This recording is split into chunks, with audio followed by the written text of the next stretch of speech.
Welcome everyone, and thank you for joining us today for another Cook with OC cooking demo. Before we begin today's webinar, Osteoporosis Canada acknowledges the land that our offices, located in Toronto, are on, is the traditional territory of many nations, including the Mississaugas of the Credit, the Anishinaabe, the Chippewa, the Haudenosaunee, and the Wendat peoples, and is now home to many diverse First Nations, Inuit, and Métis. We also acknowledge that Toronto is covered by Treaty 13 with the Mississaugas of the Credit. My name is Tracie Napoli, Director of Fund Development and MARCOM at Osteoporosis Canada, and I will be your cooking demo host today. Thank you to our webinar partners, Danone Canada and Silk, in partnering with us on this cooking demo. This webinar will provide general information about cooking and food knowledge. It is not intended as individualized health or nutrition advice. If you have questions about nutrition, consult a physician or registered dietitian. Now, during the webinar, if you have a question or comment, you can click the Q&A icon at the bottom of your screen and you can enter it there. You can also enter your comments in the chat section throughout the webinar. We will do our best to answer as many questions as we can within the time available. Nutrition is a key component for strong and healthy bones, and Osteoporosis Canada is working to provide strategies, new ideas, and recipes needed to keep bones strong and healthy. Calcium, vitamin D, and protein are essential nutrients for proper bone health. Osteoporosis Canada recommends that whenever possible, to get calcium through food sources. Some options for sources of plant-based calcium are fortified beverages, dark green vegetables such as turnip or collard greens, kale and broccoli when eaten in sufficient quantities. Other plant-based sources that include both calcium and protein are some calcium-enriched and fortified products, including almond and soy beverages, juices, cereals, and tofu with calcium sulfate, legumes like chickpeas and white beans, and nuts like almonds. For those that choose a plant-based diet, there can be a lot to learn about the types of foods that you need to consume, and also to consume these foods in sufficient quantities to ensure you get the nutrients needed for bone health. Today's featured recipe is Thai vegan curry with 350 milligrams of calcium and 30 grams of protein per serving. And in today's recipe, we are using Silk Protein Unsweetened Original Almond and Cashew Beverage, which is a source of calcium and protein and is delicious on its own, but can also be used in recipes like this one. Always be sure to look at product labels to get the nutrient information and to make sure products are fortified or enriched with calcium and or protein to ensure you are getting the amount of nutrients needed daily. You can find today's recipe and others by visiting osteoporosis.ca/recipes. It's always my pleasure to welcome Emily Richards, who's a professional home economist, freelance food writer, chef, and the author and co-author of 10 cookbooks. Emily also writes and develops recipes for print and online publications that include everyday cooking and healthy eating, and she can be found on TV, radio, and webcasts just like this one. Let's welcome Emily. Hi, Emily. Hey, Tracie. Hey, Tracie. Hey, everyone. Thanks for having me today. This is going to be fun because I love Thai food.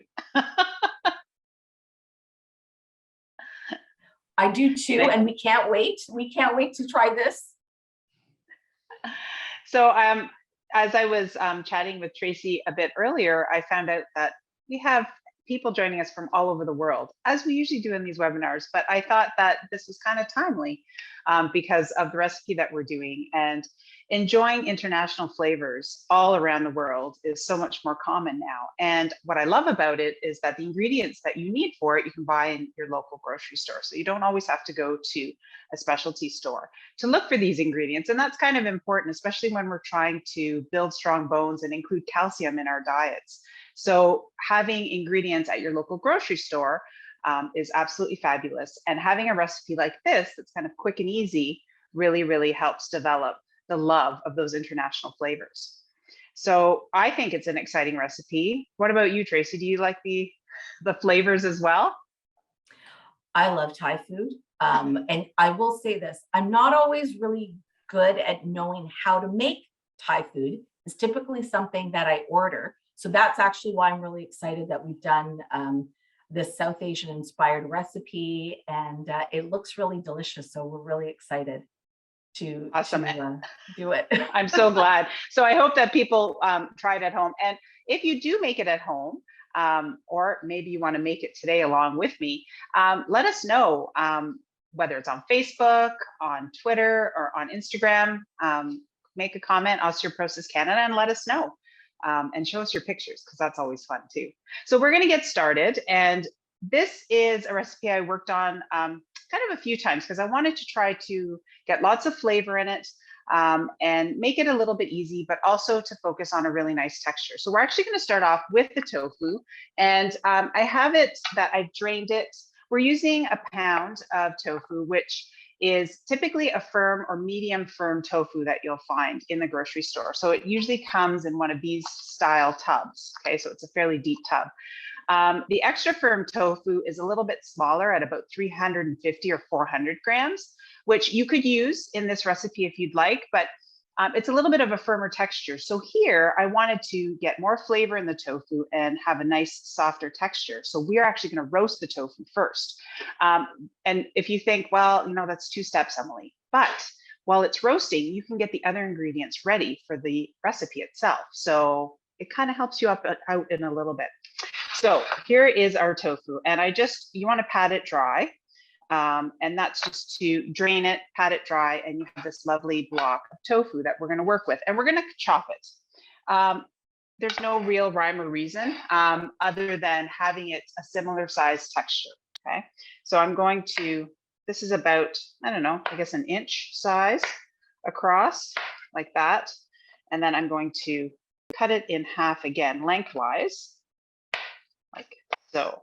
So the smaller the pieces, the more flavor the tofu will have, because we'll have more surface area on it. Okay, so if you want to cut it a little bit smaller, you can, but I want you to notice how easy this firm tofu is to chop. It's not really falling apart. Even a medium firm tofu, that texture will be easy to chop as well. And it has the ability to absorb the flavor that we're going to give it. So that's why oftentimes you'll see tofu as a protein variation or substitute in recipes. Now, in our case, we're also using it with a special ingredient in mind. And this is where you have to look at the ingredient list to make sure that one of the ingredients is calcium sulfate.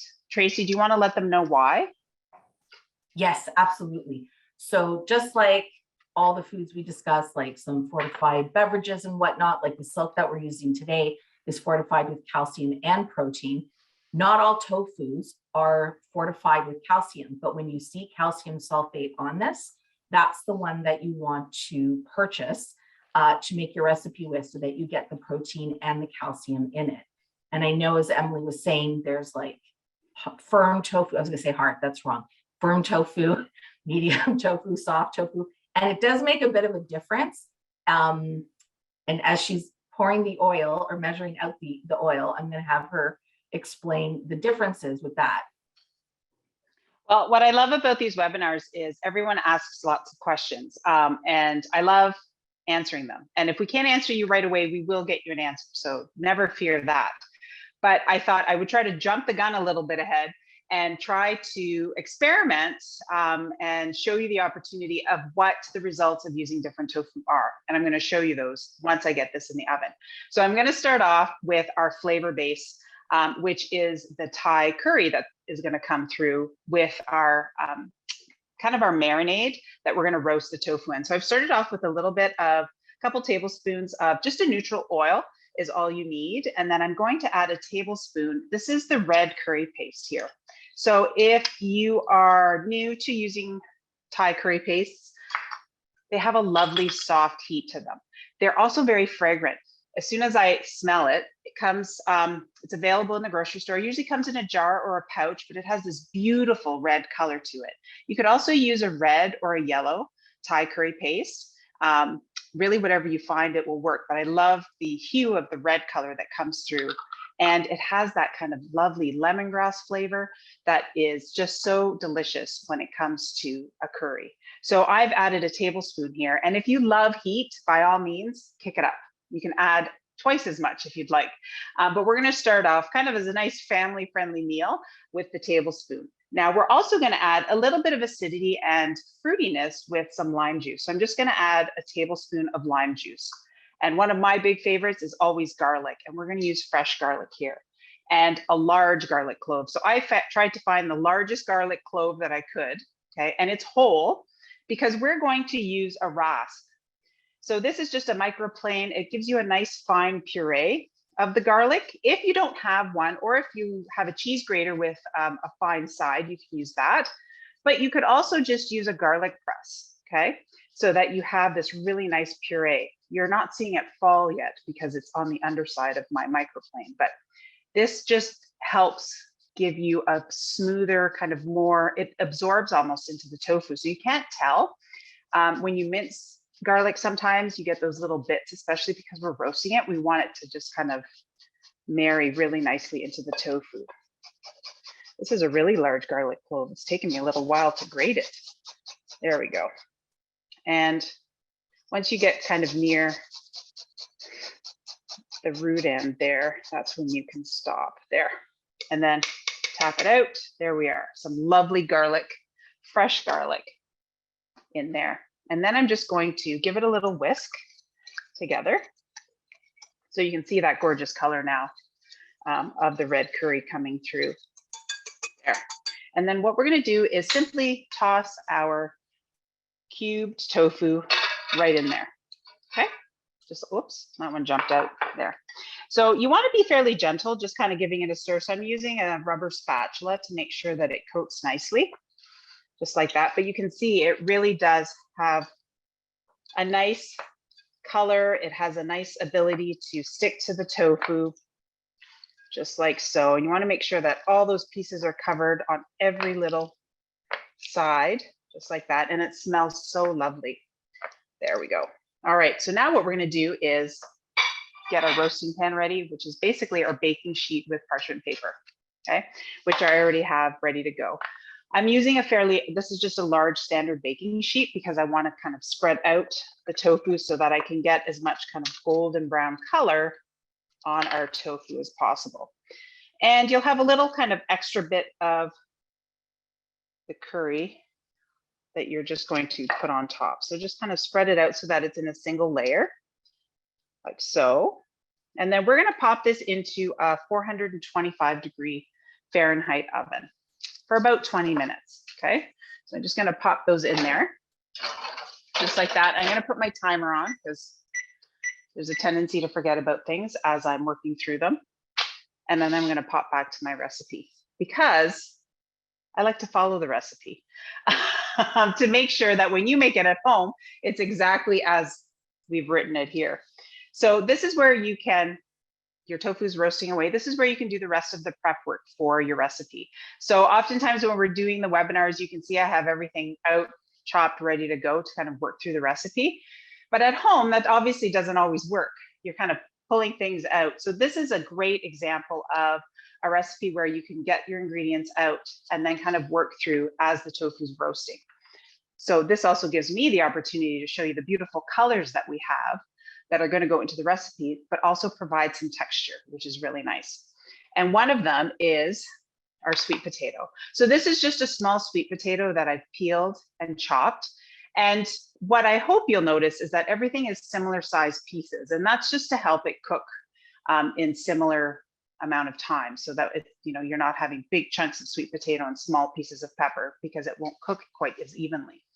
We're going to start off with our green onions, and that is a nice soft delicate onion that is going to be the base of the curry. If you don't have green onions around, you could always use some chives would be lovely in here. You could also use just a small cooking onion or a shallot would be lovely.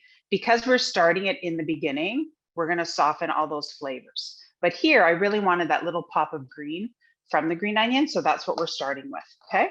So in the recipe, it calls for 4 green onions. I have 5 here because they're a little on the small side, and we're just gonna slice them up, okay? There we are.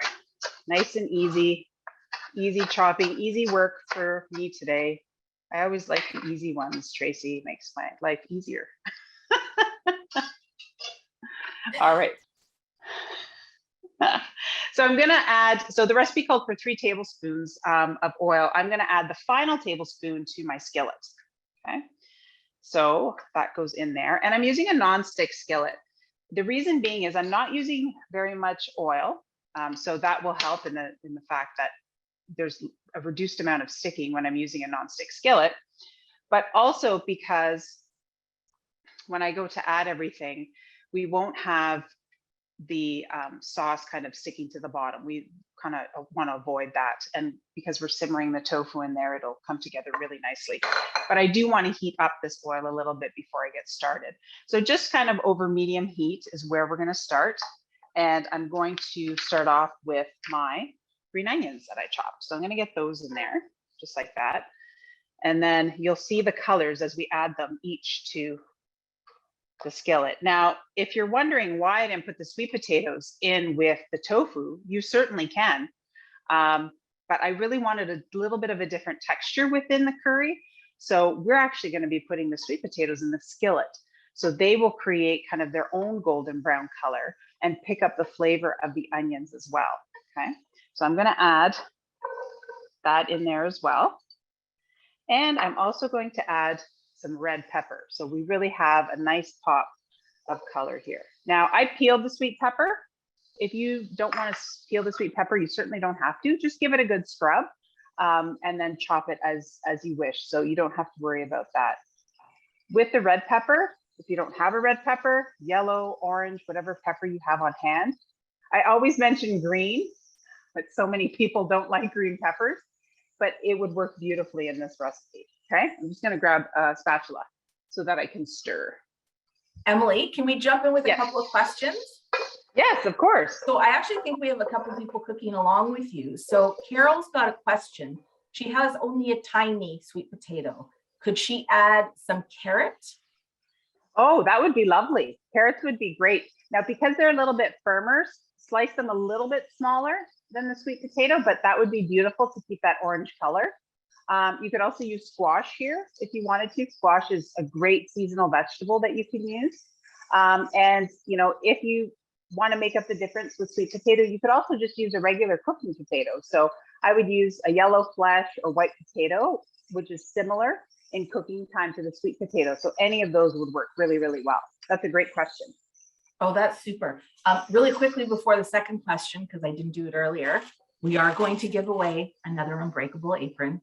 You can't see it because it's disappearing off my screen, but Emily's got it on. So yes, it looks like you're on at the end. Yep, if you're on at the end and I call your name, we will send that to you. We had another question. So if you don't have fresh garlic, would you advise using garlic powder? Oh, you know what? That's something that is a pantry staple a lot of people have on hand. I will show you. I'm not lying because I have a jar right here too. Okay. And it doesn't translate quite as easily in flavor, but it does work. So if you wanted to use for 1 large clove, if you love garlic, you could use up to a teaspoon of garlic powder and make sure that you whisk it well into the curry mixture. Because we're roasting it, it has time to kind of mellow out a little bit. So you could for sure use that as a pantry staple. Indeed, the garlic powder would work. And I know there's a lot of people that have pureed garlic in the refrigerator in jars, which they use quite often. You can use that as well, or frozen garlic paste. Just know that they make recommendations of what amount they recommend based on a clove of garlic. So just look at that, because you saw how big my garlic clove was. So you could use up to maybe 2 teaspoons or a tablespoon of the garlic puree that you're using. But if you're already using it, you know the level of garlic that you can make that substitution with, which will work. Super. Do you have time for one more now, or should I save it? Oh, yeah, for sure. I love questions. So that's super. So someone has asked, like, so if you either don't have it or you're not a big fan of red curry paste, I realize this is a Thai curry recipe, but let's say you just couldn't get to the store, you couldn't get it, or you're not a fan of it. Could you leave it out? And what could you do with the flavor profile to make it flavorful without the paste? So let's be clear, and you were, Tracie, this is a Thai curry, so it does kind of take on that flavor. With a tablespoon of curry paste, it's quite pungent in the sense that it rounds out the whole dish. Now, you could use, if you are into Indian curries, you could use an Indian curry paste, and they come in mild or hot. So those work. Those have a really nice kind of, depending on what brand you find, sometimes they're kind of a little bit more cuminy, but the flavor, again, it's a mixture of spices that works really well. You could also use, if you wanted to, a little bit of a curry powder. So along the lines of, let's say, Jamaican curry. So you can incorporate that type of flavor. Now, if you're wiping off kind of curry off your table, this is still a wonderful dish altogether, but you could use your favorite spice mix. The paste adds a little bit of moisture, but because we're using the oil to coat the tofu, you could use something like Mediterranean. You can go Italian seasoning or Herbe de Provence if you wanted to, and use a couple teaspoons of that. You could also go a little Tex-Mex here and use a Tex-Mex seasoning, which, you know, combines the flavors, because everything else that we're using really does kind of come together. And you're still going to get that golden pink color because we're using tomato paste in with our silk, so that we get that nice golden rosé color, if you will. So it almost like an Italian rosé sauce, just from a different culture. That's all. All right, That's so great. I just want you to take a look at my skillet here, because I'm getting some color on my sweet potatoes, which is perfect. And we want that nice golden brown color, and we want that little bit of kind of crispness on the outside, which is really nice. Again, that textural difference that we're going to get from the tofu versus our sweet potato and peppers. Now, how am I going to know that this is kind of along the lines of where we want to continue? It's pretty simple. The color is going to change, but you can also take a small paring knife and just kind of poke these sweet potatoes. Okay, so you can see this one's still sticking to my knife pretty good, so it needs a little bit more time. And we really just want to keep stirring it so that they cook evenly. And that's why I'm also using this nice large skillet, so they're not on top of each other. They hit the pan and get that surface area so that we can get some color on all our sweet potatoes. Okay, so in the meantime, we're going to get our sauce portion ready, which is where we're using our silk. Now, for those of you that haven't used this product before, it is wonderful because it adds a really nice creaminess without having a thickener. So if you take a look at the ingredient list, I'll just scan mine. You'll notice that there's no cornstarch or flour or anything in it to help thicken it. And that's because this product has the butteriness of the cashews in it, and also the great flavor that work really well with all of our ingredients. Okay, so I'm going to pour out 3 cups of our silk. And this is the unsweetened almond and cashew beverage. Okay, so we need 3 cups because we want this to be good and saucy. Just like so. And I mentioned the tomato paste. This is where we're going to add our tomato paste. So this is 3 tablespoons of tomato paste that I'm using here. And that's going to give us our lovely color, but this is also going to add a hint of sweetness, which is really nice. The sweet potatoes and red peppers will do that as well. So if you're worried about the heat level of the curry, this is where the ingredients kind of all come together and balance things out. So we have that little bit of sweetness coming from our vegetables and from the tomato paste, and then that little bit of heat from the curry paste, which is really nice. Okay, so I'm just going to give this a whisk. Just like that. We want to make sure that it's well combined. Now, you can kind of see on top here, when I'm whisking it, you get a really good froth on this silk beverage. So if you're thinking, maybe I don't want to make curry today, but a latte sounds good, this may be your beverage of choice. So you might want to give it a go because it does have a nice frothy texture to it. And that's what I love about curries just in general, they have that nice creaminess to them that you kind of just want to eat more. Now, this curry you can eat on its own. You could eat with rice if you wanted to, so it's totally up to you. I usually just grab a spoonful and dig right in because it's so yummy. All right. Oh, and I have to add some salt to this as well. So in Thai cooking, there's a little bit of balance of flavor. You saw I added lime juice with the curry paste and the heat, but we also need a little bit of salt here. So traditionally you might see that it would be fish sauce, but because this is a plant-based dish, we're gonna just use some salt for that seasoning, okay? I'm gonna get that in there too, just so that I don't forget it later. And we want it to taste good, and I'll give that another whisk, just like so. All right, so this is ready to go as well. Now, if you're wondering, Emily, do we have to wait for that tofu? No, you don't have to wait for the tofu, but I guarantee you, I will show you what it looks like, because I wanted to talk about the different textures of tofu a little bit. So this is a tofu that may look similar to what I roasted or put in the oven. I'm just going to stir my sweet potato mixture again here and give it a little test with my, yeah, there we go. It's starting to fall off. There's a few of them here that need a little bit more time. So this is not a soft tofu, it's called fresh tofu. So when you're in the store, you might be looking at all the different tofus, and we've called for firm tofu, or a medium firm tofu. Works really, really nicely here. If you wanted to use extra firm tofu, you could. The texture's a little bit more firm.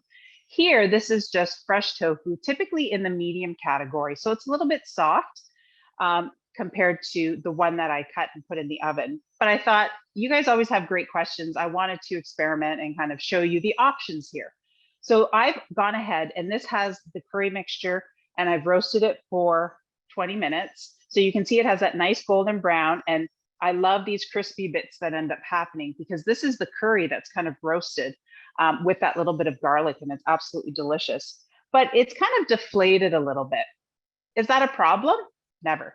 No, because you're still going to get the benefit of using the tofu. You're still going to get the calcium and protein from the tofu. But what you also get the benefit of in this case is a little bit of added creaminess that works really nicely with our silk beverage. So it just has a little bit more distribution throughout the actual dish in itself. Okay. Does anyone have any questions about that, or about tofu any further before I keep going here? Or are there any other questions, Tracie?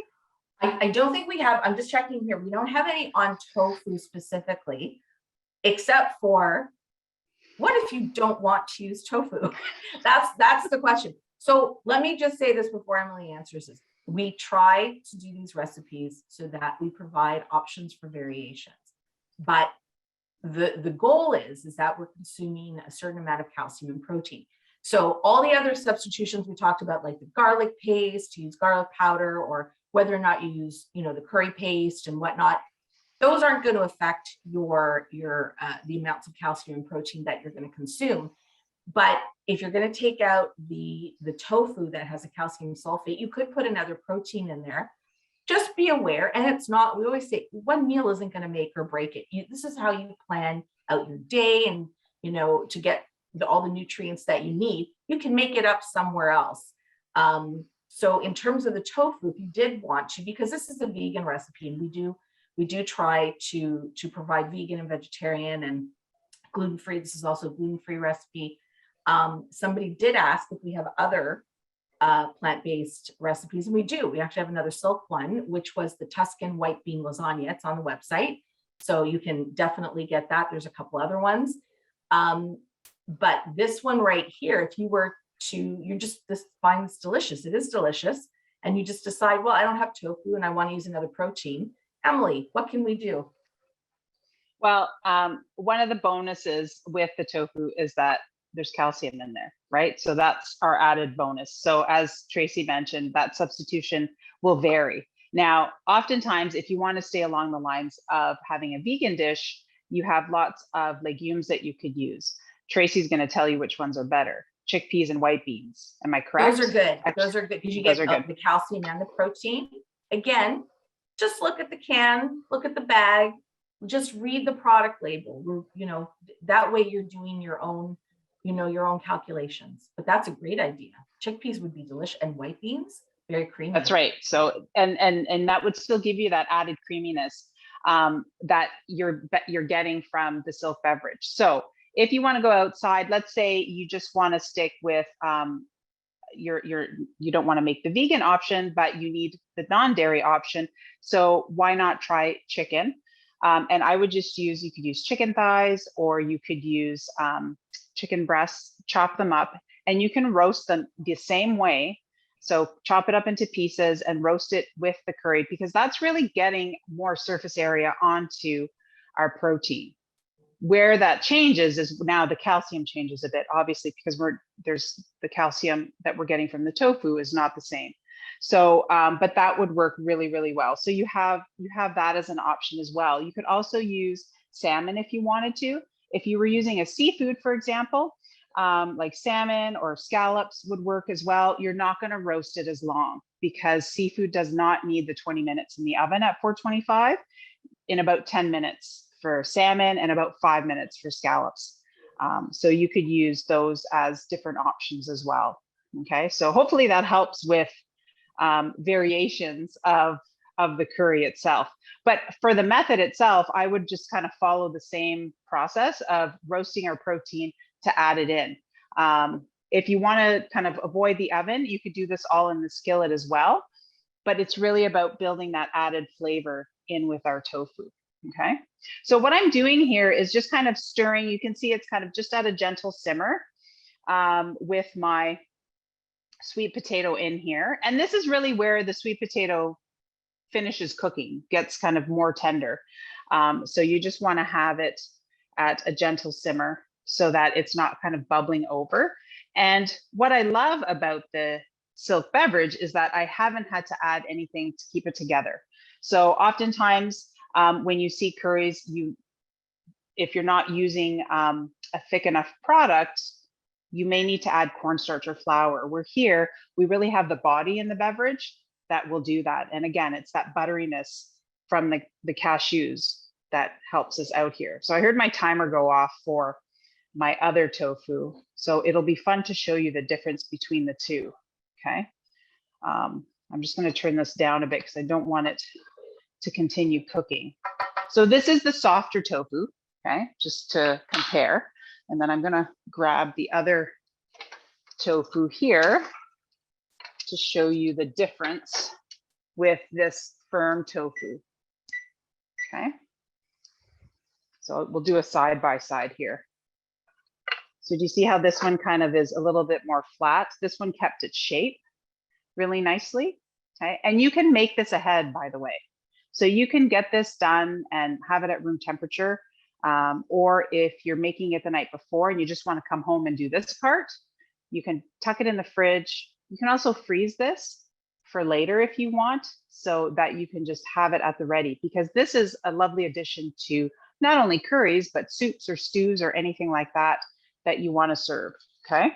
So because this is hot, or hotter than that one, I'm actually going to use this one, if that's okay with everybody.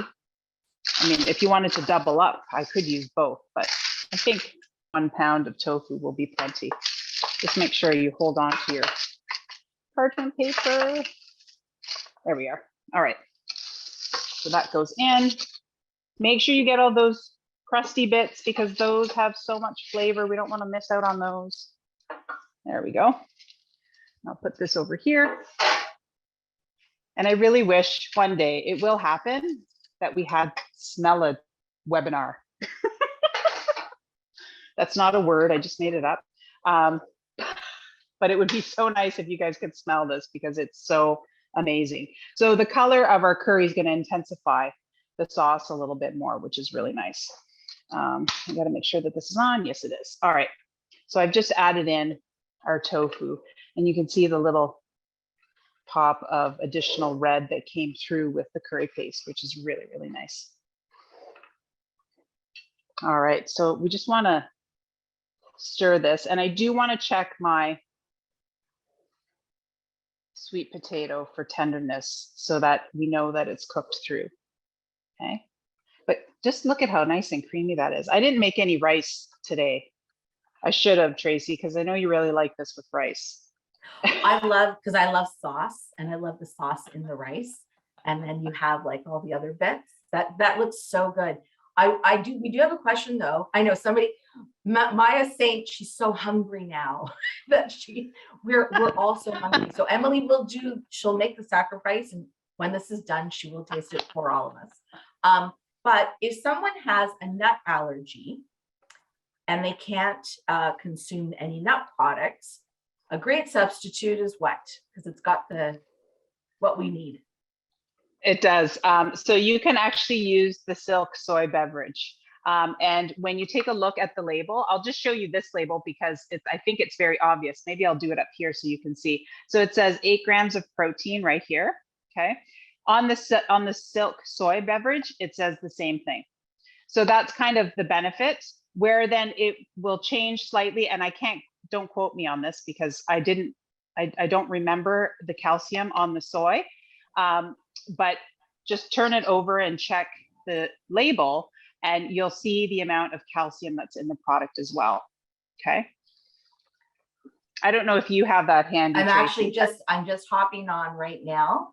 And, okay, perfect. And yeah, and again, look at your product labeling. That's what we definitely want to do. And I just quickly taking a look here. Let's see. Almond. I'm going to check my sweet potatoes. You check your sweet potato while I'm checking. So these little ones are nice and tender. Yes. I'm going to jump in. So it's got 300 milligrams of calcium, and the protein is 7 grams for 1 cup of the Silk soy. Okay, so it's a 1 gram difference from this one, right? Exactly. Exactly. Yeah. Now somebody made a comment. So that's nice and thick, and that's because of the Silk product of the cashew and almond. It may not be as thick, let's say, if you choose a different, if you use the soy, and someone will say, well, I can add other vegetables. Absolutely. Be aware though, if you add a lot more water-based vegetables, it's going to come out, it's going to be more thin, but then you just have more delicious sauce to put on your rice. That's how I look at it. So what happens is, and this is basically the fat in the ingredients that we're using. So in our case, the nuts, the almonds and cashews in the Silk beverage are helping to create this body of the sauce. So not all products are created equal in the amount of fat that's in them, which is okay because everybody is looking for different things. But in our case, that is why our sauce is staying together. And that's why as it's simmering, it's also thickening because any water that's in the product is evaporating. You can see this lovely steam that's coming up, right? So if I'm using a different product, as this is happening, it may actually start to separate because of the amount of fat content that's different. So if you see that happening, what Tracie said and what someone else said is, yes, you can definitely add more veggies because that's going to kind of bulk it up. That reduces the amount of sauce that you have. So if you're a sauce lover like Tracie and want to spoon this over rice, you definitely want to keep the amount of sauce. So here's my quick little fix. Have yourself a slurry ready. A little bit of cornstarch and water. You can use equal amounts kind of off to the side. Start with a tablespoon of each, and you can just drizzle a little bit in and stir it, and you'll notice 2 things. The sauce will get a bit thicker, and it'll also start to come back together. Okay, so that's kind of a quick little fix that you can do if you don't want to add any kind of additional vegetables. However, in this 3 cups of our Silk beverage sauce, you could add some peas, but I wouldn't add them frozen. I'd let them thaw and then add them here. So you can really kind of add the color. Let's say you had some leftover roasted zucchini or sauteed zucchini. You could add that in here too. And it really kind of just adds and builds. Frankly, you can even add beans to this too. Why not? We'll bump up the protein and the calcium a little bit more, and it would become even more filling than it already is. So it really does have that, I'm going to call it a forgiving factor, if you will.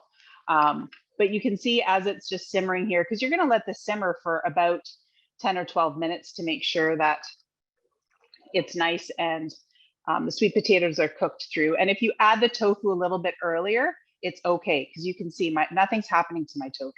If anything, it's just the exchange of flavors from the tofu and the curry going into the sauce and vice versa. So you're actually making a wonderful marriage of flavors, which is really, really nice.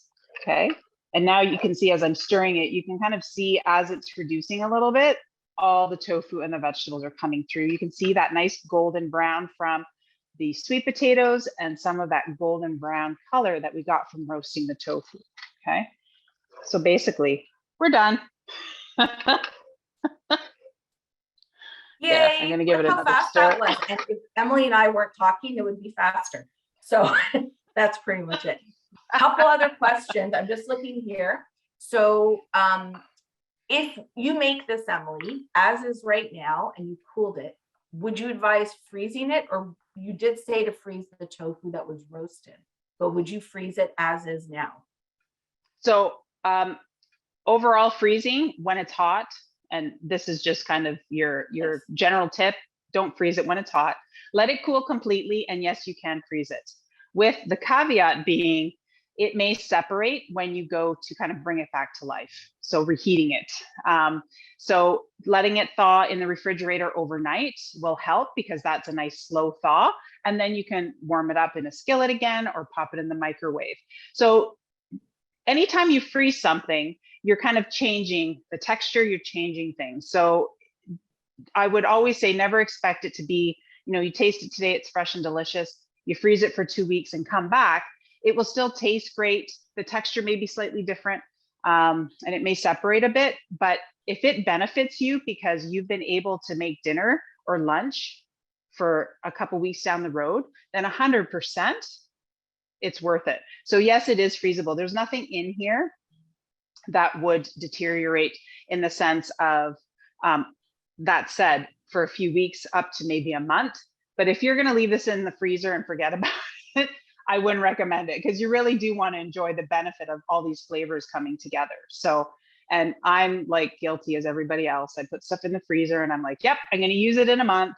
And then, in 2025, I'll find it. And then oh, look, I put it in the freezer 2 years ago or 3 years ago. Okay, perfect.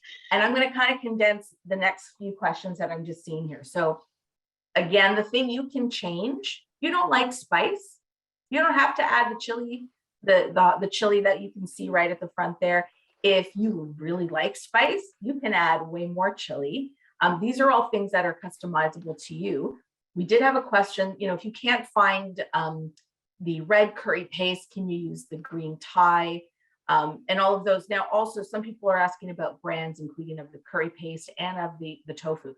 Depending on where you live across the country, you may not have the same brands that we may have. We're located in Ontario. So it's really about you going to your local grocer and kind of finding the one that you like. But in terms of like differences between, is it the heat level that's really the difference, Emily? It is 100%. I mean, the heat level changes, the color changes, especially when it comes to Thai curries, because they vary in green, yellow, or red. And the intensity also varies. Brand to brand, the ingredients change. So if you're kind of just diving into this, red is kind of the most used in general recipes. So, purchasing a pouch or a jar of red curry paste and having it on hand. And I don't want you to think, okay, I have to go buy this now and I'm going to use it. I love this recipe and I'll make it, but where else can I use it? Once you realize the flavors and the multitude of things that you can do with it, here's something easy enough. Squash, only because it's in season right now. Squash soup with a tablespoon or even 2 teaspoons of Thai curry paste in it as you're cooking it just brightens the whole thing. If you're making some rice and you want a little bit more flavor with herbs, you could chop up some cilantro and stir in a little bit of the curry paste. Not only do you have a great color, but you have a very fragrant rice. So once you realize you like this flavor, then you will be able to incorporate it into different dishes. So I don't want you to feel that, you're limiting yourself to just one dish, because there's a plethora of things that you can do with it. I know people that like to put it in salad dressings just to kind of kick up and have that nice kind of fresh herbiness and citrus flavor from the lemongrass in it that is absolutely delicious. So Even just whisking it in some oil and brushing it on tofu to pan fry or popping it on some chicken breasts for the grill is wonderful. And it's a simple way to kind of get started so that you can incorporate different ingredients that you may enjoy overall. That's great. A couple of other really quick comments and questions. So Nancy's in a cookbook club, and tonight's topic is vegan recipes. So she's bringing this vegan recipe. So yay, Nancy. Have a great cookbook club meeting. I did put in the chat the link to the other vegan silk recipe of the lasagna. It's all on the website. Yes, this has been recorded. So when you get your OC replay email within about 24 hours after we're done here today, you'll get the recorded version. Some people said they missed the beginning. So yes, you can watch it again. And you will also be, from our friends at Danone Canada and Silk, getting a link to a coupon for Silk so that you can get $1 off should you want to make this recipe, and why not? It looks great. And I think we've answered all the questions. Why don't you finish that off, and then I'll find out who's going to win this apron. Okay, that sounds perfect. So I just spooned some up, and you can kind of see, if you take a look now at my skillet, I've spooned it out. You can see that the sauce isn't moving. So that's how nice and thick that silk beverage has become. And the texture, it's really nice and smooth. It sits beautifully in my plate. If I had some rice, I'd put the rice down and spoon it over. And then this is totally up to you. Now, because it is almond and cashew, you could use almonds. I love cashews. It's one of my favorites. So I'm going to sprinkle a few chopped cashews on top here. And that really adds, again, to that textural difference, because we're going to have a little bit of crunch from the nuts. And then I'm a big fan of cilantro. So just a little cilantro. You could also, if you are serving kind of a larger crowd, if it's easier for you, just stir it right into the skillet and then serve everybody, so that, you don't have to garnish everybody's plate. Just adds a nice little touch when you do it at the end. And here's where you can control the heat. If you want to add a bigger kick of heat, you can add some chilies to it. So whether this is a longer finger chili, you could use Thai chilies, the smaller ones, red or green. They have that kind of kick of heat to them, and you can just slice them thinly and sprinkle them on top. If you're not into fresh peppers, even just a little sprinkle of hot pepper flakes on here would be nice, or a pinch of cayenne. And that really kind of, for me, blows my mind, because it is so spicy. But you can definitely add either, so that you have that nice freshness coming through of the chilies and the heat. And then it kind of makes you want to eat more sometimes, which is really fun. So I guess I should probably get a spoon or a fork, right, Tracie? Because you're going to tell me I need to eat something. Yes, because none of us are going to be there. One day we all will. One day we all. I don't know how we would do it. We've got people from across the country and as far away as Abu Dhabi, and we've got somebody from Miami, and that's what we love. We love that more people are joining us. So go ahead, tell us how delicious it is, Emily. Well, I always feel bad about this, because I feel like I need to share with everybody and just say, here, come on, have a bite. But it might be a long travel time for some of you, especially around the world. So exactly. I will taste it. And I like eating it with a spoon, because then you get all the sauce in there as well. And, take a little bit of everything and enjoy. That's what I'm going to do. But Tracie's going to tell you about the I am going to tell you who got the apron. So congratulations to Sherry Dudinsky from Canmore, Alberta. Congratulations, Sherry. You're going to get an Unbreakable apron, and we're going to, I'll email you and then we'll ship it out. Oh, thank you, Russell. Russell's saying this is the best cooking demo he's ever seen. Thank you. Thank you. Russell, I will have another spoonful of this curry just for you. Absolutely. So that's great. Oh, so many great comments. We're just looking at Susan here and so many other great people. So we're just going to wrap it up. And this is so delicious. I'm so excited to try this recipe. I'm just going to, sorry guys, I'm going to share my screen. So there is more information on our website. So for those of you who are new, we know people are coming through Facebook and Instagram and through friends. We have so many other resources on the website. So you can calculate your calcium using our calcium calculator. That's on our website. And we have podcasts. You can listen on iTunes or just directly off of our website. There's a great one, the last one we did, the impact of dieting on bone health. So that's a great one. We also have a blog, lots of different topics. One of them, most recent, the importance of fall prevention in reducing the risk of a broken bone. And of course, our OC replay webpage. So for any of our webinars, including all our cooking demos, we record them. Then you can go back and watch them again. Or if you were late at jumping on, or you had to miss it. One of the great ones, which we did early in 2022 during the Jan-Feb winter activities in you, very applicable as we go into winter. You may want to watch that again, and also any of our other cooking demos, all on osteoporosis.ca. And our next, so the last cooking demo for 2022, as of right now, anything could change, is we have one coming up using an Instant Pot. And Emily, again, she will be leading us, beef souvlaki Instant Pot stew. It's coming up. You can register on our Cook with OC page at osteoporosis.ca/cook with OC. And we just want to thank, again, our partners, Danone Canada and Silk. They help us put on content like this, develop these great recipes, and engage people like you on nutrition for bone health. And that's so important.